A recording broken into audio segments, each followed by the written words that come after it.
సిద్దిపేట జిల్లా బెజ్జంకి మండల పరిషత్ కార్యాలయంలో లబ్ధిదారులకు సీఎంఆర్ఎఫ్ చెక్కుల పంపిణీ కార్యక్రమాన్ని ఘనంగా నిర్వహించారు. ఈ కార్యక్రమానికి ఎమ్మెల్యే కవంపల్లి ముఖ్య అతిథిగా హాజరై లబ్ధిదారులకు సీఎంఆర్ఎఫ్ చెక్కులను పంపిణీ చేశారు. అనంతరం మండలంలోని బేగంపేట సహకార సంఘ పెట్రోల్ పంపును పునఃప్రారంభించారు.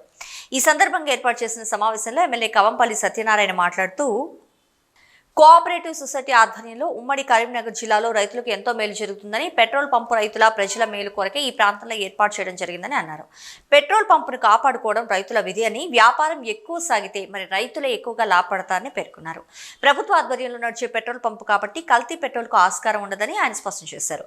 అనంతరం ఇటీవల భారీ వర్షాల వల్ల చేపల వేటకు వెళ్లి ఇంటికి తిరిగి వస్తున్న క్రమంలో వరద నీటిలో కొట్టుకుని పోయి అకాల మృత్యువాత పడిన మత్స్యకారుడు సందిరి లక్ష్మణ్ కుటుంబ సభ్యులను తోటపల్లి గ్రామంలో పరామర్శించారు. ఆ కుటుంబ సభ్యులకు మరి ప్రభుత్వ పరంగా 5 లక్షల రూపాయల చెక్కును అందజేశారు.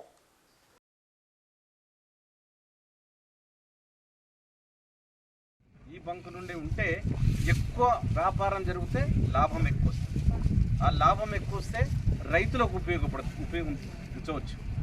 కాబట్టి మనం అందరం కూడా ఈ బంక్ తప్పితే వేరే బంకులు వేయించుకోవద్దని నేను అందరికి కూడా విజ్ఞప్తి చేస్తూ ఉన్నాను. ఎందుకనంటే దీంట్లో కల్తీ ఉండదు. మనం వేరే బంకులలో, ప్రైవేట్ బంకులలో చూస్తుంటే కిరోసిన్ కలపడము, కొన్ని బంకులలో నీళ్లు కూడా కలిపిన రోజులు ఉన్నాయి. అవన్నీ విజిలెన్స్ అధికారులు పట్టుకోవడం జరిగింది. కాబట్టి ఇది స్వచ్ఛంగా ఉంటుంది. ఈ పెట్రోల్లో కల్తీ ఉండదు.